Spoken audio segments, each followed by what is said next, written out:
Howrah junction. ఈ జంక్షన్లో దిగాక డైరెక్ట్ బస్ పట్టుకొని పార్క్ స్ట్రీట్కి వెళ్ళాను.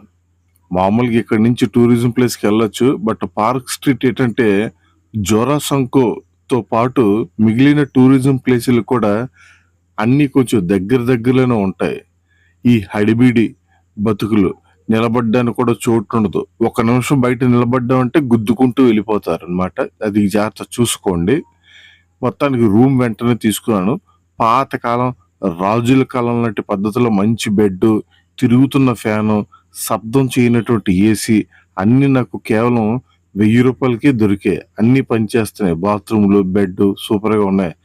మరి జర్నీ చేసి వచ్చినందుకు వెంటనే పడుకొని ఒక 2 గంటల్లో ఫ్రెష్ అప్ అయ్యి లెగిసి బాగా తయారైపోయి ప్రయాణం చేసి రావడం వల్ల విపరీతమైన ఆకలి వేసింది. అందుకే భోజనం కూడా ఫుల్గా కొట్టాను.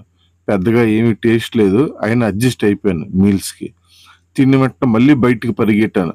ముఖ్యంగా జోరాసంకో రవీంద్రనాథుడు పుట్టినటువంటి ప్రదేశం, అలాగే ఆయన చనిపోయినటువంటి ప్రదేశం చూడాలన్న తాపత్రయంతో మొత్తానికి ఏదోలాగా జోరాసంకో అనే ఏరియా చేరుకున్నాను.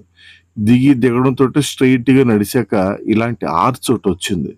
పిట్ట మనిషి లేని లొకేషన్ కలకత్తాలో ఏదైనా ఉంది అంటే అదే ఈ జోరాసంకో ఠాకూర్ బారి.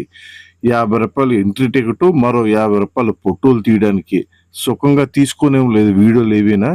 అయినా కాళీగాత టెంపుల్ కంటే ఈ విక్టోరియా మెమోరియల్ కంటే నా మనసుకు ఎంతో మనశ్శాంతి, హాయిని ఇచ్చింది ఈ ప్రదేశం.